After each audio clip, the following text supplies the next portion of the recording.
अच्छा सर, एक फिल्म थी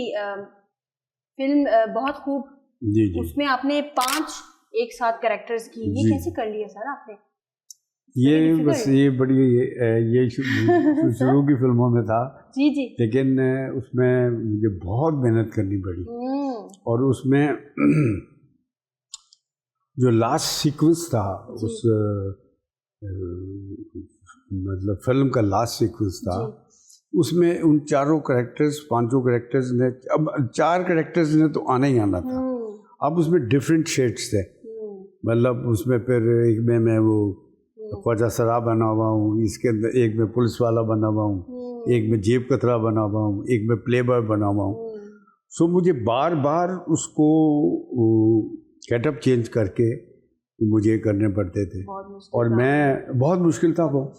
और वो उसमें खुदा न खासा अगर थोड़ी सी रिटेक हो जाए तो फिर सारा दोबारा करना पड़ता था।